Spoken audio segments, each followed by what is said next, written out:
ನಮಸ್ತೆ, ಎಲ್ಲರೂ ಹೇಗಿದ್ದೀರಾ? ಎಲ್ಲರೂ ಚೆನ್ನಾಗಿದ್ದೀರಾ ಅಂತ ಭಾವಿಸ್ತಾ ಇವತ್ತಿನ ಲಾಗ್ನ ಶುರು ಮಾಡೋಣ. ಈ ಲಾಗ್ ಇಸ್ ಡೇ ಎಲ್ಲೆಲ್ಲೂ ಬಿಗ್ ಬಾಸ್ ಸೀಸನ್ 12 ಹವಾ. ಸೊ ಎಲ್ಲರೂ ಸಹ ವಿನ್ನರ್ ಯಾರು ಅಂತ ಗೊತ್ತಾಗಿರುತ್ತೆ. ಹಾಗೆಯೇ ನಮ್ಮ ಧನುಷ್ ಗೌಡ ಅವರು ಟಾಸ್ಕ್ ಮಾಸ್ಟರ್ 6th ಪ್ಲೇಸ್ ಬಂದಿದ್ದರು. ಸೊ ಅದೇ ರೀತಿ ರಘು ಅವರು ಸಹ 5th ಪ್ಲೇಸ್ ಬಂದಿದ್ದಾರೆ. ಸೊ ಪ್ರತಿಯೊಂದೂ ಸಹ ಟಾಪ್ 6 ಅಂತ ಹೇಳಿದ್ರೆ ಅದು ಒಂದು ರೀತಿ ವಿನ್ನರ್ ಥರನೇ ಲೆಕ್ಕ. ಸೊ ಆದ್ರೂ ಸಹ ಧನುಷ್ ಅವರು ಹಾಗೆ ರಘು ಅವರು ತುಂಬಾ ಚೆನ್ನಾಗಿ ಪಾರ್ಟಿಸಿಪೇಟ್ ಮಾಡಿದರು.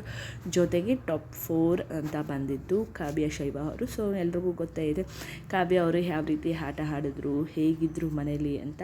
ಸೊ ಫಸ್ಟ್ ಟೈಮ್ BBK ಕನ್ನಡದಲ್ಲಿ ಅಂದರೆ ಬಿಗ್ ಬಾಸ್ ಕನ್ನಡದಲ್ಲಿ ಟಾಪ್ 3 ಅಂದರೆ ಫೈನಲ್ಸಲ್ಲಿ ಟಾಪ್ 3 ಆಗಿ ಹೆಣ್ಮಕ್ಳು ಇದ್ದಂತಹ ಸೀಸನು ಅಂತ ಹೇಳಿದ್ರೆ ಸೀಸನ್ 12 ಅಂತಲೇ ಹೇಳ್ಬೋದು.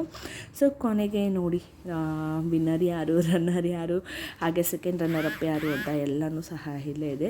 ನಮ್ಮ ಗಿಲ್ಲಿ ವಿನ್ನರ್ ಆದರು, ಹಾಗೆ Rakshita Shetty runner Appu, second runner up ಬಂದು ನಮ್ಮ ಅಶ್ವಿನಿ ಗೌಡ ಅವರು. ಎಲ್ಲ ಕಡೆ ಗಿಲ್ಲಿನ ಗೆಲ್ಸಲ್ಲ, ಸುದೀಪ್ ಸರ್ ಮೋಸ, ಹಾಗೆ ಹೀಗೆ ಅಂತ ಯಾರೆಲ್ಲ ಮಾತಾಡ್ತಾಯಿದ್ರು ಅವರಿಗೆ ನಿಜವಾದಂತಹ ಉತ್ತರ ಈಗ ಸಿಕ್ಕಿದೆ ಅಂತ ಅಂದ್ಕೊಂಡಿದ್ದೀನಿ.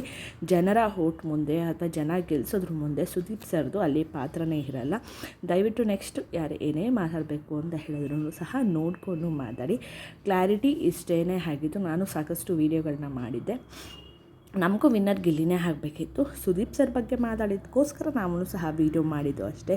ಅದು ಬಿಟ್ಟರೆ ನಾವು ಗಿಲ್ಲಿನ ಹೇಟ್ ಮಾಡ್ತಿದ್ವಿ ಅಂತ ಖಂಡಿತವಾಗ್ಲೂ ನಾವೆಲ್ಲೂ ಹೇಳೂ ಇಲ್ಲ. ಸೊ ಹಾಗೆ ಇದೆಲ್ಲ ಆದಮೇಲೆ ವಿನ್ನರ್ ಅನೌನ್ಸ್ ಆದಮೇಲೆ 50 ಲ್ಯಾಕ್ ಅನೌನ್ಸ್ ಆಯಿತು.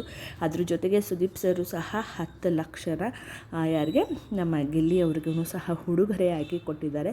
ತುಂಬಾ ಖುಷಿಪಟ್ಟರು ಅಂತಲೇ ಹೇಳ್ಬೋದು. ವಿನ್ನಿಂಗ್ ಪ್ರೈಸ್ ಜೊತೆ ಸುದೀಪ್ ಸರ್ದು 10 ಲ್ಯಾಕು ಜೊತೆಗೆ ಮಾರುತಿ ಅವ್ರದ್ದು ಕಾರು ಸಹ ಗಿಲ್ಲಿಯವರ ಪಾಲಾಗಿದೆ ಅಂತ ಹೇಳೋಕ್ಕೆ ಇಷ್ಟಪಡ್ತೀನಿ.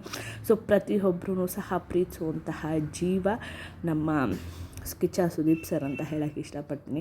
ಅವರ ವ್ಯಕ್ತಿತ್ವ ಬಗ್ಗೆ ಅಥವಾ ಅವರ ಒಂದು ಏನಂದರೆ ಪ್ರೋಗ್ರಾಮ್ ನಡೆಸ್ಕೊಳ್ಳೋದ್ರ ಬಗ್ಗೆ ಮಾತಾಡುವಂತಹ ಯೋಗ್ಯತೆಯೇ ಯಾರಿಗೂ ಇಲ್ಲ ಅಂತ ಹೇಳ್ಬೋದು. ಸೊ ಇದಾಗಿತ್ತು ಕ್ವಿಕ್ ಅಪ್ಡೇಟ್. ಹಾಗೆ ವಿನ್ನರ್ ಯಾರು, ರನ್ನರ್ ಯಾರು, ಯಾರ್ಯಾರಿಗೆ ಯಾವ ಪ್ಲೇಸ್ ಇದೆ ಅಂತ ಗೊತ್ತಾಯಿತು.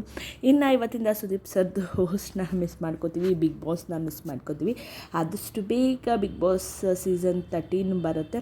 ಸೊ ಎಲ್ಲರೂ ವೆಯ್ಟ್ ಮಾಡೋಣ. ಸೊ ಎಲ್ರಿಗೂ ಒಳ್ಳೆಯದನ್ನೇ ಬಯಸೋಣ. ಯಾರ ಬಗ್ಗೆನೂ ಜಾಸ್ತಿ ಬೇಡದಿರುವಂತಹ ಊಹಾಪೋಹಗಳನ್ನ ಮಾತಾಡಬೇಡಿ ಅಂತ ಹೇಳ್ತಾ ಒನ್ಸ್ ಅಗೇನ್ ಕಂಗ್ರ್ಯಾಚುಲೇಷನ್ಸ್ ನಮ್ಮ ಗಿಲ್ಲಿ ನಟ, ಹಾಗೆ ರಕ್ಷಿತಾ, ಹಾಗೆ ಅಶ್ವಿನಿ ಮ್ಯಾಮ್ಗೆ ಕಂಗ್ರಾಟ್ಸ್ ಹೇಳ್ತಾ ಈ ಒಂದು ಲಾಗ್ನ ಮುಗಿಸ್ತೀನಿ. Love you all. Take care, bye.